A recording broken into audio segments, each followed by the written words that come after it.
So question 1 says, why is it actually counterproductive to respond to various children's use of behavior, such as kicking, in the same way? I believe it is counterproductive because the reason behind each child's behavior is different. Each child is an individual and totally unique. Trying to respond to all children's behavior in the same way will not solve the root problem. For example, the child may have a skill deficit or a performance deficit.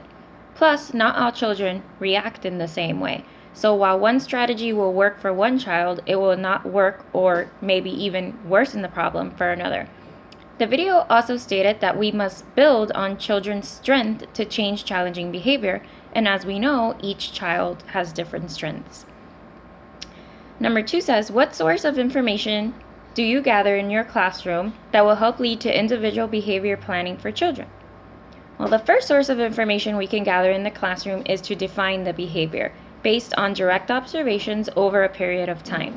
These observations should be detailed, not just say that the child is being aggressive, but be detailed about what the aggressive behavior is and document it each time it occurs. Using this information, we can then form a best guess about why the child is using the behavior, and once the goals are set and the strategies are implemented, we could evaluate the success of the strategies and make changes if necessary. The next question is, what are the benefits of having several short-term goals embedded within a long-term goal for a child? Well, short-term goals include the necessary steps for the child to ultimately meet their long-term goal, but these long-term goals take time to meet. Having short-term goals is beneficial because as these short-term goals are accomplished, the child is showing that he or she is making progress towards the long-term goals, and we will be able to see if our strategies are working. The next question says, what factors should be considered in choosing the most effective strategies for a child?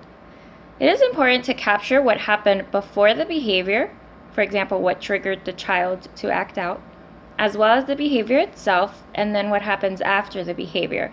And this is known as the ABCs, antecedents, behavior, and consequences.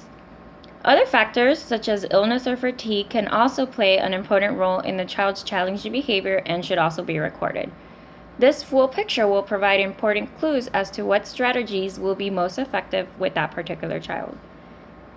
And the final question, after a new strategy is applied, if a behavior actually gets worse, why does this indicate that the strategy may be working and will require patience in implementation? It will take time for the child to learn that replacement behaviors will result in positive results. Children need multiple opportunities to learn what is expected of them.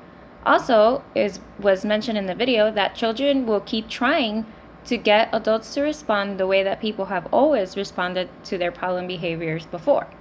So children will try even harder and with more intensity sometimes, but it is important to be persistent. Thank you.